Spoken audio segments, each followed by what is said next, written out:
예, 오늘은 이 말씀을 가지고 하나님께서 쓰시는 사람, 그런 주제로 말씀을 전합니다. 하나님이 새 시대를 여실 때 하나님께서는 옛 시대를 정리하세요. 옛 시대를 정리하시고 새 시대를 열 계획을 하나님은 가지고 계십니다. 인간이 아무리 실패해도 게으르고 나태하고 자기 일을 감당하지 않아도 하나님의 일은 실패하지 않아요. 하나님께서는 그러면 그 사람을 옛사람을 정리하시고 새 사람을 통해서 또 새 일을 하십니다.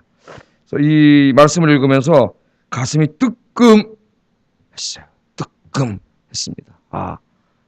내가 잘못하면 엘리가 돼서는 안 되겠다. 엘리가 그런 생각을 가졌어요. 엘리가 젊었을 때는 엘리라고 생각해 본 적이 없어요.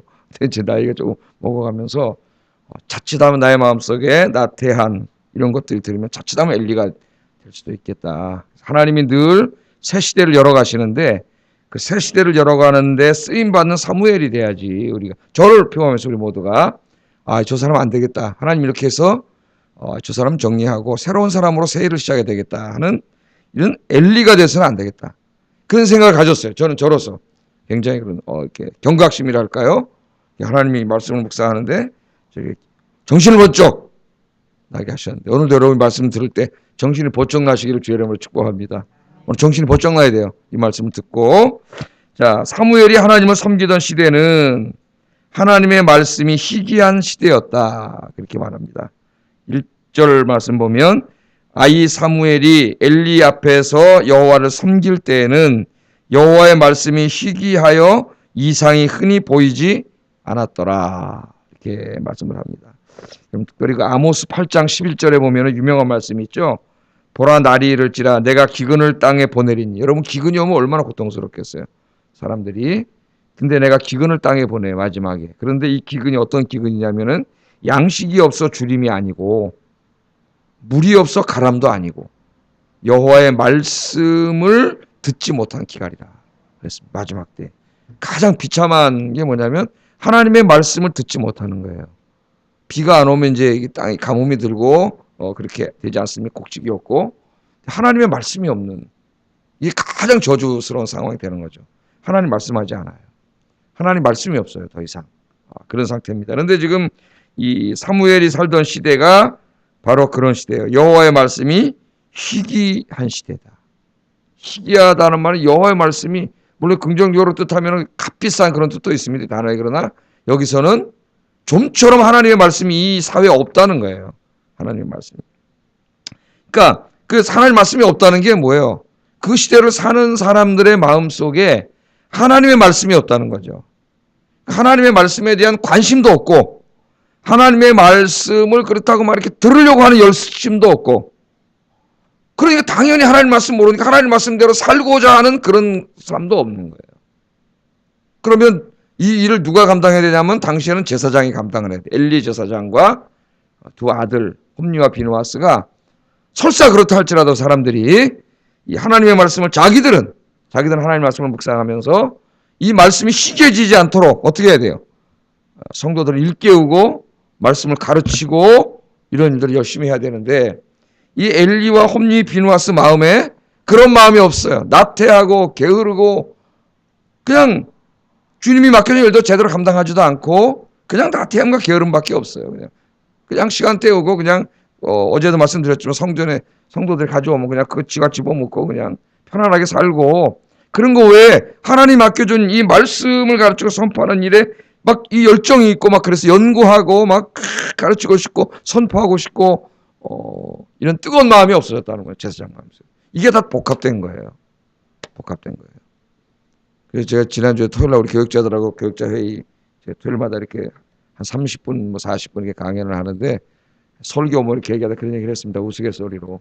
설교 이렇게 돌아가니까 어떨 때는 한 주일에 주일 오후하고 금요일 뭐 이렇게 두 번, 1년에 한두 번 겹칠 때도 있는데 그럴 때 좀 이제 부담이 될 수도 있고 그런데 제가 그런 말을 했어요. 그 하나님의 말씀 설교 순서가 들어왔는데 그런 사람은 없지만은 그냥 제가 한 말이에요. 그 설교 순서가 돌아온 게 부담으로 느껴지면은 다른 일 하는 게 좋다. 내가 왜 나한테 이렇게 설교를 안 시켜주나? 나 설교 더 하고 싶은데 이런 마음이 없으면 다른 일 빨리 해라. 지금 이 길을 계속 갈 필요가 없다. 웃으면서 그런 이야기를 했는데 진짜예요.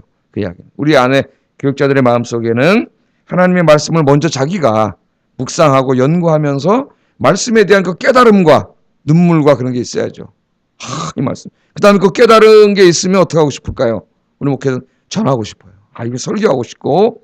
그래서 늘 매일 그렇게 하나님 말씀 속에 만나야 설교만 하고 싶어서 정말 드문 경우지만 어떤 목사님 일주일에 10번 이상 설교했는데도 왜 이렇게 설교하는 시간이 짧지? 한참 젊었을 땐 그랬다는 거예요. 하나님의 말씀에 대한. 그러나 어떤 사람은 설교하는데 어디를 설교될지 설교 본문 찾다가 며칠 다 지나가는 사람도 있단 말이죠. 이 반성을 제가 했어요. 늘 그래서 제가 여러분에게 뭐 기도해 달라 그래요. 말씀의 샘이 마르지 않게 해달라고. 저를 위해서 기도할 때는 말씀의 샘이 마르지 않게 해달라고 기도해 달라 했는데 제가 기도부터 하라고 이제 기도하실 때마다 어떤 분은 대표 기도할 때도 막 그런 기도를 해 주시잖아요. 정말 여러분이 기도해 주셔가지고 그 이후로는 말씀의 샘이 아직 안 말라요. 말씀의 샘이 안 말라요. 하나님 계속 기도하면은 또 아이디어를 주시고 막. 그래서 일단은 이 목회자의 마음속에 목회자에게 말씀이 희귀해지면 안 되겠다. 연구하고 묵상해서 말씀의 샘이 마르지 않고 막 전하고 싶은 이 진리에 대한 열정이 우리 교육자들의 마음속에 막 불타올라야죠. 애들을 가르치는 교육자에게도 막 불타올라야죠. 이게 중요하고 저희는 그렇게 적용을 하겠습니다. 우리 교육자들에게 그렇게 되게 해달라. 그렇지 못한 거 회개하고 더 뜨거운 열정으로 말씀을 묵상하고 깊이 있게 연구하고 그래서 성도들에게 전하지 못한 거 회개하고 또 그렇게 해주세요. 제가 그렇게 했어요. 제가. 여러분들도 어떻게 돼요? 하나님의 말씀에 대한 관심을 가져야 돼요. 말씀이 없이는 살 수가 없잖아요, 우리가. 근데 잘 살아요. 말씀 없이도. 예? 사람이 떡으로만 살 것이 아니요 하나님 입에서 나오는 말씀으로 살 것이니라. 우리 사람은 육적인 존재입니다. 빵이 있어야 돼요. 집도 있어야 되고 옷도 있어야 되고 어느 정도는 쉬어야 되고 인간이기 때문에 하나님 다 아세요. 그래서 우리 하나님 예수님도 이 땅에 오셔서 딱 주셨잖아요. 먹을 것도 오병이어 기적도 익혀주시고 아픈 사람 병자도 고쳐주시고 귀신에게 시달리는 사람 귀신도 쫓아주시고 그죠? 38년 된 중병장 다 일으켜주시고 왜? 그런 병이 있고 아프고 귀신에게 시달리고 그러면 이 땅에 육신을 입고 잘 못 산다는 거 아세요? 그래서 육신의 문제에 관심이 없는 게 아니에요. 우리 예수님이 다 해결해 주세요. 그러나 더욱더 중요한 게 뭐냐면 영의 문제, 영의 문제. 우리 인간은 영적인 존재예요. 육적인 존재만이 아니라 더욱더 영적인 존재이기 때문에 하나님의 말씀을 먹지 않고는 살 수가 없어요. 그래서 밥을 안 먹으면 여러분 한 일주일을 굶으면 어떻게 될까요, 여러분? 예? 일주일, 한 달을 굶으면 어떻게 해요? 죽죠, 사람이. 그럼 하나님 말씀을 그렇게 굶으면 어떻게 될까요? 여러분, 우리 영이 죽는 거예요. 영이 기갈돼요. 이 시대 사람들은 하나님의 말씀에 대한 관심이 없어요.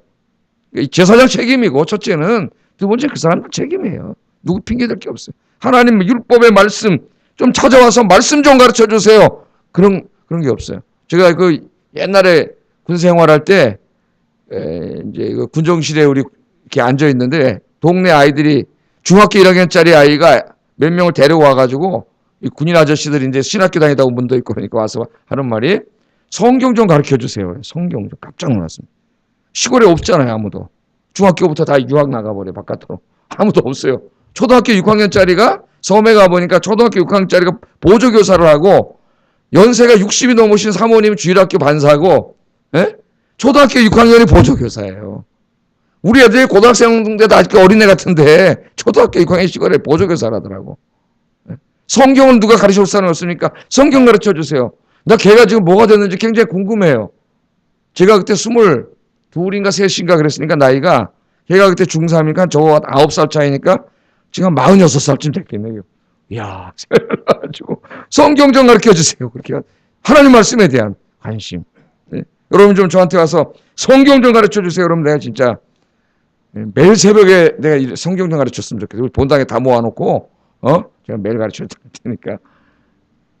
우리 기도합시다. 예? 여러분 마음속에도 그런 마음이 생겨나고 우리 성도들 마음속에 하나님 말씀에 대한 열망. 그래서 요새 성경 읽기 하고 있는데 벌써 6월 달에 시상했는데 21명이 일독을 하시고 2독 지금 다 들어가신 분도 있고. 그래서 지금 가을쯤에 한 9월 말쯤에 또 한 번 중간 시상을 더 하려고 해요. 한번 읽으신 분이 있나 다시 모아가지고 그 동력을 좀 제공하기 위해서 하나님 말씀을 탁 읽어서 영의 양식이 돼서 여러분 영적으로 풍성해질 줄로 믿습니다. 뿐만 아니라 하나님 말씀을 읽으면 더 중요한 게 뭐냐면 하나님의 뜻을 알아요. 하나님 뜻을 알아야 하나님을 기쁘게 하는 삶을 살잖아요. 안 그러면 미신 믿는 것 같이 하나님을 믿게 돼요. 하나님 말씀을 열심히 읽고 설교를 듣고 이렇게 해서 하나님의 뜻을 알게 돼요. 여러분, 종교개혁이라는 게 뭐예요? 하나님 말씀에 관심이 없는 희귀한 시대였습니다. 중세가. 예? 하나님 말씀 몰라요. 그냥 성경 라틴어로 기록되어 있어요. 라틴어로 번역해가지고 라틴어를 아는 사람 신부밖에 없어요. 신부밖에. 중세 가톨릭이. 신부 중에서도 공부 안 한 신부 잘 몰라. 예? 성경 말씀을 모르니까 미신이 팽배하고 기독교 안에, 예? 그 가톨릭 안에 무슨 뭐 미신이 많잖아요. 무슨 뭐 성자가 쓰도 뭐 그릇 뭐 이런 게 무슨 기적을 일으킨다는 이런 미신이 굉장히 많아요. 가톨릭 안에. 말씀을 모르니까 신부들이 거짓말해도 알 수가 없어요. 그래서 나중에 루터가 어떻게 했습니까? 이 성경을 독일의 종교개혁 하면서 독일어로 번역해가지고 성경을 독일어로 번역해서 인쇄를, 그때 막 인쇄술이 또 발전을 해. 책을 하나 만들어도 내기도 어려운 시대인데 인쇄술이 발전해가지고 하나만 쓰면 그냥 막 쫙 인쇄해가지고 막 독일 전역에 성경이 퍼지고 성도들이 성도를 읽으면서 종교개혁이 성공한 거예요. 여러분, 하나님 말씀을 읽으니까 가톨릭의 가르침이 잘못됐어요. 예? 신부가 엉터리 거짓말하는 거예요. 하나님 말씀을 읽으니까. 하나님 말씀을 읽고 묵상하고 사랑하고 그 종교개혁이 일어나고 영적인 부흥이 일어나는 거예요. 그래서 성경 일독을 하는 거예요. 그래서 여러분, 오늘 오신 여러분들은 여러분의 삶 속에 말씀이 희귀한 인생이 아니라 하나님 말씀이 풍성한 인생이 되기를 주의 이름으로 축복합니다.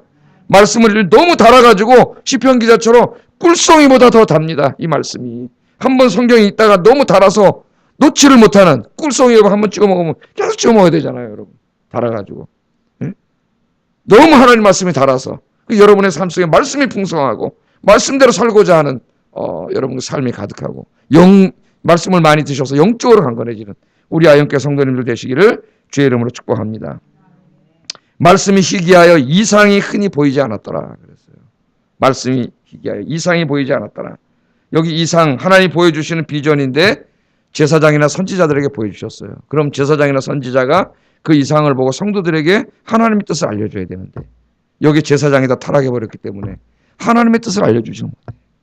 그러니까 하나님이 우리에게 하시는 말씀이 차단된 거예요. 하나님 말씀이 들려오지 않아요. 어디서 하나님 말씀이 전파되지 않아. 이 가장 어두운 시대가 사사시대예요. 그래서 사람들은 다 어떻게 살았어요? 하나님 말씀대로 살았더라 이렇게 돼야 되는데 자기의 소견에 오른 대로 살았더라. 자기의 소견이 뭐예요? 자기에게 이익이 되는 대로 살았더라 그 말이에요. 자기에게 뭐가 이익이 되지? 그 이익이 되는 거 톨랑해서 살았다는 거예요. 하나님의 말씀과 뜻은 상관이 없이. 그게 중세 시대고, 이게 중세 가톨릭의 타락이고, 예? 이 사사기 시대의 타락이에요. 우리 성도들은 어떻게 살아야 돼요? 하나님 말씀대로 살아야 되고, 늘 하나님 말씀을 들어야 돼요. 그래서 그 말씀대로 살아야 돼요. 신앙생활도 말씀대로, 봉사도 말씀대로. 늘 하나님 말씀이 무엇을 말하는지 관심을 가지시는 여러분 되기를 주의 이름으로 축복합니다. 네. 자, 두 번째 이제 말씀해 보면은 그래서 하나님께서는 이 게으르고 나태한 이 제사장 엘리와 두 아들 홈리와 비누아스를 제거하기로 정리하십니다. 하나님. 왜? 이 사람들을 계속 이 자리에 놨다가는 성도들이 다, 이 백성들이 다 하나님 말씀을 끝까지 모르고 다 죽어요. 이게 이제 암흑의 시대로 계속 가는 거예요. 그러니까 정리할 수밖에 없어요. 이 사람들을 정리하십니다. 하나님. 그리고 새로운 사람을 쓰세요. 이제 새로운 사람을 뽑는 게 이제 그 우리가 읽은 말씀인데 아직 어려요. 어린데 하나님 그 사람을 택했어요. 그 사람이 누구냐면은 샤마엘이에요. 샤마엘, 사무엘. 하나님이 들으셨다. 기도를 통해서 낳은 아들 사무엘이에요. 사무엘. 하나님 사무엘을 택하셨어요. 자, 4절에서 9절을 보면은 하나님께서 사무엘을 부르시는 그 유명한 장면이 나옵니다. 하나님께서 사무엘을 부를 때 사무엘은 뭐 하고 있었어요? 어디 있었어요? 3절에 보면은 여호와의 궤가 있는 여호와 전 옆에 누워 있었습니다. 방에 가서 자지 않고 여호와의 궤가 있는 그 옆에 누워 있었어요. 하나님의 등불이 아직 꺼지지 않은 것으로 보아서 새벽이 되기 전이었던 것 같습니다. 새벽이 되면 이제 등불을 끄라 그랬거든요. 출애굽기 27장 21절 날이 밝으니까 등불이 꺼져 있다는 것은 새벽이 되기 전이에요. 그러니까 방에 가서 안 자고 성전에서 있었던 거죠. 밤새도록. 뭐 했을까요? 성전에서. 성전 관련된 일도 했을 것이고 기도했겠죠. 기도하면서 하나님을 섬기는 일을 어려서부터 하면서 자라는 거예요.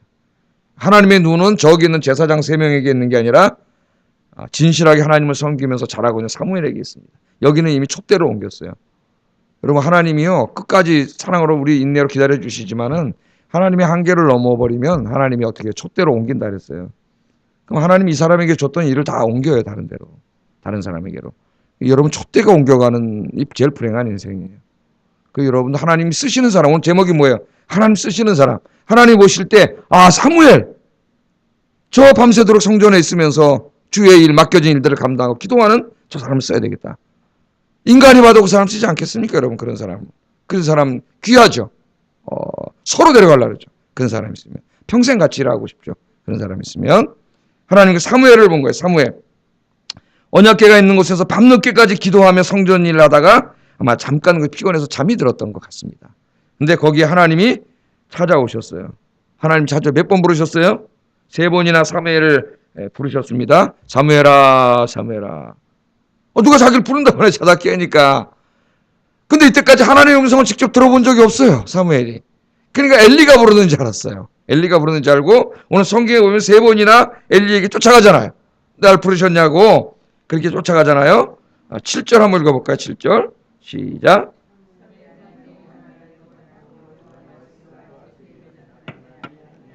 예. 3번이나 하나님이 부르셨는데 그걸 하나님의 음성으로 깨닫지 못하고 3번이나 엘리에게 쫓아가서 날 부르셨냐고 했는데 그 이유를 7절에 이렇게 말하고 있는 거예요. 사무엘이 아직 여호와를 알지 못하고 여호와의 말씀도 아직 그에게 나타나지 아니한 때라. 그렇게 얘기합니다. 사무엘이 여호와를 알지 못했다는 것은 어제도 말했지만은 이거 지식적인 의미만 있는 게 아니에요. 하나님을 몰랐다는 게 말이 안 되잖아요. 성전에서 섬기고 있는데 지식적으로. 이거는 뭐예요? 관계적인 의미라 그랬죠. 관계적인 의미. 사무엘이 성전에서 하나님을 섬기고 기도하고 그렇게 있었지만 아직 한 번도 하나님과 영적인 친밀함을 만나본 적이 없었다고 7절에 이야기하는 거예요. 그러니까 하나님의 음성을 몰라요. 하나님 불러도 알지 못해요. 사무엘은 이때까지 하나님을 개인적이고 인격적으로 만나본 적이 없고 하나님의 음성을 들어본 적이 없습니다.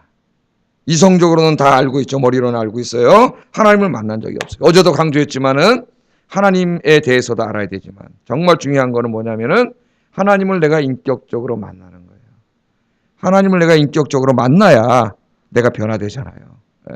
지지난주인가 우리 박동욱 전사님 설교하는데 자기 얘기를 하잖아요. 어려서부터 모태신앙으로 태어나가지고 대학 다닐 때까지 한 번도 교회 밖을 떠나본 적이 없고 교회에서 그냥 섬기면서 교사도 하면서 열심히 섬겼지만은 정말 자기 인격 속에 하나님 만난 때는 이제 20살이 넘어가지고 그때 만나면서 자기가 정말 변했다 그러잖아요.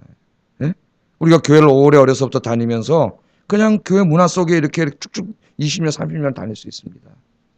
그러면서도 하나님을 인격 속에 만나지 못할 수가 있어요. 하나님을 인격 속에 만나면 하나님이 찾아오시면 변해요. 우리 수요일 날도 공부했죠. 성령님이 들어오셨는데 그 사람 변하지 않는다는 것은 이상한 거예요. 있을 수 없는 일이에요. 하나님의 영이 찾아오셨는데 하나님의 영이. 사무엘은 아직 어리니까 그런 거죠. 성전에서 늘 기도하면서 이제 그렇게 섬길 때 아직 하나님을 만나본 적이 없기 때문에 하나님이 3번이나 불렀는데도 몰라요. 근데 이 만남을 통해서 처음으로 이제 하나님을 만나게 되죠. 인격적으로 하나님 만나게 되는 거예요. 얼마나 행복했을까요? 주님이 찾아오셨는데. 그래서 오늘 여러분 기도하시는 여러분 여러분에게까지 그런 체험들이 있겠지만은 이 새벽 기도를 통해서 여러분 인격 속에 찾아오셔서 부르시는 창모야 부르시는 하나님의 음성을 듣고 하나님 내가 여기 있습니다. 그렇게 하시길 바랍니다. 예? 어떤 주교처럼 하나님이 주님 내 기도합니다. 오냐 내가 여기 있다 그랬더니 심장마비 걸려서 죽었다 그랬죠. 제가. 예? 그냥 우스갯소리가 아니라 소설 이야기예요. 소설 이야기. 단편 소설 이야기예요. 그 가톨릭의 죽은 신앙을 희화한 소설이에요. 신부가 매일 가가지고 그것도 주교급 신부가 하나님 전에 가서 기도를 해요. 7시면 되면 가서 기도를 하는 거예요. 하나님 좋았습니다. 아무 음성이 없어. 맨날 하나님 좋았습니다. 형식적으로 가서 기도한 거예요. 하나님 좋았습니다. 근데 어느 날 진짜 하나님 좋았습니다 하니까 오냐 내가 여기 있다 그랬더니 깜짝 놀라서 심장마비로 죽었잖아요. 죽었어요. 왜? 하나님이 진짜 내가 여기 있다고 응답하실 줄 몰랐어요. 주교까지 됐지만은 그런 하나님 만나본 적이 없어. 그냥 신학 공부해가지고 와서 껄렁껄렁거리고 그러고 댕긴 거예요. 그냥 옷만 입고 신부처럼. 하나님 만나본 적이 없어요. 하나님의 음성을 들어본 적도 없어요. 친밀하게. 그런 신앙생활이 돼서는 안 되겠다. 여러분, 인격 속에 하나님을 깊이 만나시는 여러분 되시기를 주의 이름으로 축복합니다. 예. 그래서 이제 엘리를 찾아가다가 엘리가 가르쳐 줬죠. 나 너 안 불렀다. 세 번이나 그러고 보니까 엘리 제사에 이거 하나님이 부르는 거구나. 그래서 이제 이건 내가 부른 게 아니라 하나님이 부르는 것을 가르쳐 줬어요. 3장 10절 읽어보겠습니다. 시작.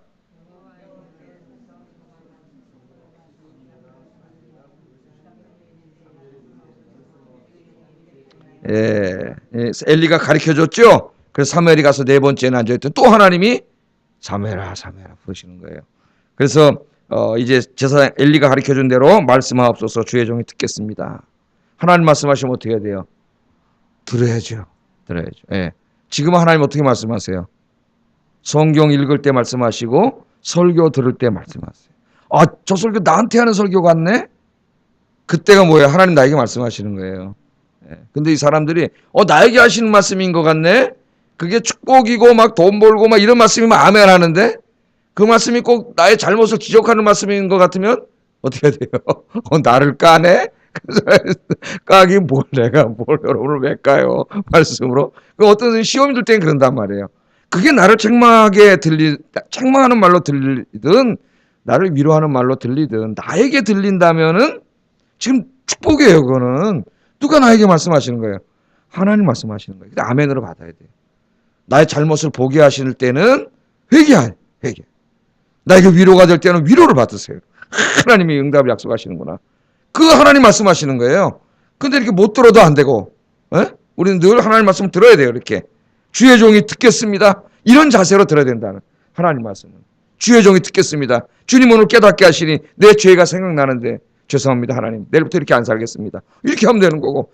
내가 하나님 낭망이 됐는데 주님께서 이 말씀을 통해서 나를 위로해 주시는군요. 용기를 내서 오늘 내가 다시 일어나겠습니다. 이렇게 하나님 말씀하실 때도 있죠. 내가 절망 가운데 있었는데 하나님 나에게 오늘 소망을 주시군요. 이 소망을 붙잡고 내가 살겠습니다. 이런 자세죠. 이게 내가 듣겠습니다. 그러니까 여러분 내 생각, 내 뜻 이게 뭘 중요해요. 하나님 말씀하시 다 내려놓으세요. 그냥 하나님 말씀을 들으세요. 하나님 말씀을. 우리 육신의 정욕과 하나님 말씀 부딪힐 때도 있어요. 그래서 여러분 늘 하나님 말씀하실 때는 내가 여기 있습니다 하고 겸손하게 무릎 꿇기를 바랍니다. 그래야 하나님 계속 말씀하세요. 그래서 사무엘에게 하나님 말씀하시면서 다 말씀해 주셨어요. 내가 저 엘리와 두 아들 저 집안은 심판할 것이다. 다 죽어요. 세상 집안이 다 멸망을 당합니다. 그리고 내가 너를 세워서 새 시대를 열기를 원한다는 거예요. 새 시대. 여러분 이제 우리 아현교회에 또 이 새로운 지역이 생기고 이런 이제 새로운 출발점에 있습니다. 언제 여기 할지 곧 헐리겠죠. 새로운 출발점. 새 시대가 여기 이제 열릴 때에 기도하세요. 우리 아현교회를 이 새 시대가 열리는데 쓰임받는 교회가 되게 해달라고 기도하시고 그 새 시대가 열릴 때 하나님 나를 사용해 주세요. 이렇게 기도하세요. 나를. 엘리와 홈리 비누아스 같은 사람이 이 사람 안 돼가 아니라 사무엘처럼 사무엘처럼 쓰임받는 사람이 되게 해주세요. 그렇게 기도를 하세요. 여기 새 사람이라고 하는 것은 새 시대를 이끌어갈 새 사람은 무슨 젊은 사람 이런 사람을 말하는 게 아니라 누구예요? 하나님의 말씀을 들어서 성령 충만해져서 새롭게 영적으로 태어난 사람이에요. 그건 우리 모두가 될 수가 있잖아요. 모두가. 그죠? 그게 새 사람이에요. 다시 한번 내가 잘못하고 나한테 했던 것을 하나님 앞에 내려놓고 기도하면서 다시 성령과 말씀으로 무장해서 하나님이 앞으로 이 지금 아현동 일대를 어떻게 바꾸어 가실지 알지 못하는데 하나님 나를 사용해 주십시오. 여러분 이미 새벽에 나서 기도하시니까 기도의 용사로 일단 뽑혔어요. 할렐루야. 축하드립니다. 축하드려요. 기도하세요. 이제 우리 교회를 위해서. 이 역사는 그냥 이루어지지 않아요. 사무엘처럼 성전에서 자면서 기도하는 사람들을 통해서 이루어지는 거예요. 그 사람들이 약한 것 같아요? 기도로 이루어지는 거예요. 기도로. 오늘 오신 분들이 이 새벽 기도부터 사명을 감당하면서 앞으로 하나님이 세우실 이 새 시대에 이 새로운 동네 새로운 마을에 사무엘로 쓰임받기를 주의 이름으로 축복합니다. 기도하겠습니다. 말씀을 생각하면서 기도하겠습니다. 늘 우리가 이성적으로 머리로만 하나님 알아서는 안 되겠어요. 하나님과 친밀한 인격적인 만남이 있어야 되겠습니다. 새벽에 나와서 기도하면서 살아계신 하나님을 내가 인격적으로 만나고 사무엘아 사무엘아 부르시는 그 따뜻하신 하나님의 음성을 내가 듣게 해주세요. 그런 정말 살아있는 신앙생활하게 해주세요. 첫 번째 기도 제목이고, 두 번째는 하나님 말씀하실 때 튕겨내지 말고 그게 어떤 말씀이든지 내가 듣겠습니다. 하나님 말씀을 겸손하게 듣게 해주세요. 그래서 세 번째, 새로운 시대를 열어가는 사무엘이 되게 해주세요. 같이 기도하겠습니다. 사랑하신 아버지,